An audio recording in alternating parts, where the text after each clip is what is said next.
Japan once occupied and colonized Taiwan for 50 years, committing crimes too numerous to recount.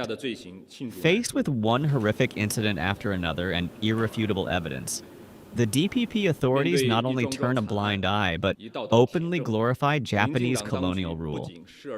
They distort historical truths with the so-called end of the war, making no mention of the victory in the War of Resistance or Taiwan's liberation. They whitewash Japan's colonial oppression of Taiwan as development and contribution, betraying people pandering to Japan and willingly becoming accomplices and pawns in the revival of Japanese militarism. On the 80th anniversary of the victory in the Chinese People's War of Resistance against Japanese aggression and the World Anti-Fascist War, Japanese leaders renewed invocation of a life-and-death crisis situation regarding Taiwan challenges human conscience and international justice, inevitably arousing strong indignation among all Chinese people and the international community. The Taiwan independent separatists, who have forgotten their roots, will also be rejected by the people and judged by history. This year marks the 88th anniversary of the Nanjing Massacre. In accordance with the legislative decision of the National People's Congress, China will hold the national memorial ceremony for the victims of the Nanjing Massacre as per tradition. The Nanjing Massacre stands as an irrefutable testament to the brutal crimes committed by Japanese militarism. The massacre of 300,000 Chinese citizens represents one of the darkest chapters in human history.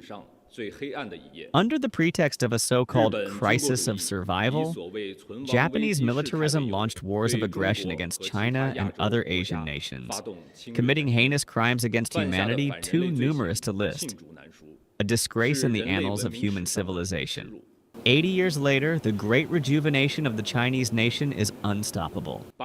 We will never allow Japanese right-wing forces to reverse history, never permit external forces to interfere in China's Taiwan region, and never tolerate the resurgence of Japanese militarism. Japanese militarism is the common enemy of all peoples worldwide. China will work with all peace-loving countries and individuals to safeguard the achievements of the victory in World War II and the post-war international order. We urge Japan to deeply reflect on its history, earnestly learn from its lessons, completely sever ties with militarism, and eliminate its lingering poison through concrete actions. Last month, South Africa successfully hosted the G20 Johannesburg Summit, which received high praise from the international community. The G20 has long upheld unity, cooperation, and equal consultation. As a founding member of the G20, South Africa has attended every G20 summit and consistently played a significant role within the group.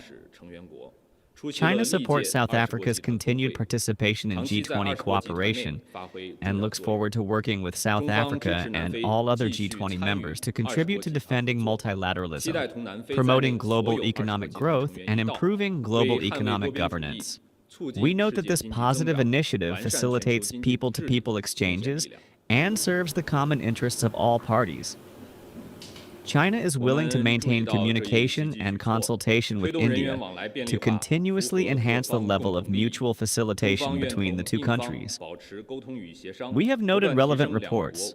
All parties should abide by the principles of a market economy and fair competition, and jointly maintain the stability of global industrial and supply chains. China firmly opposes illegal unilateral sanctions and long-arm jurisdiction that lack legal basis in international law and are not authorized by the UN Security Council. We oppose the indiscriminate imposition of sanctions. Safeguarding national sovereignty, security, and development interests is the paramount principle of one country, two systems. The central government firmly supports the Hong Kong Special Administrative Region in upholding national security in accordance with the law and punishing crimes that endanger national security.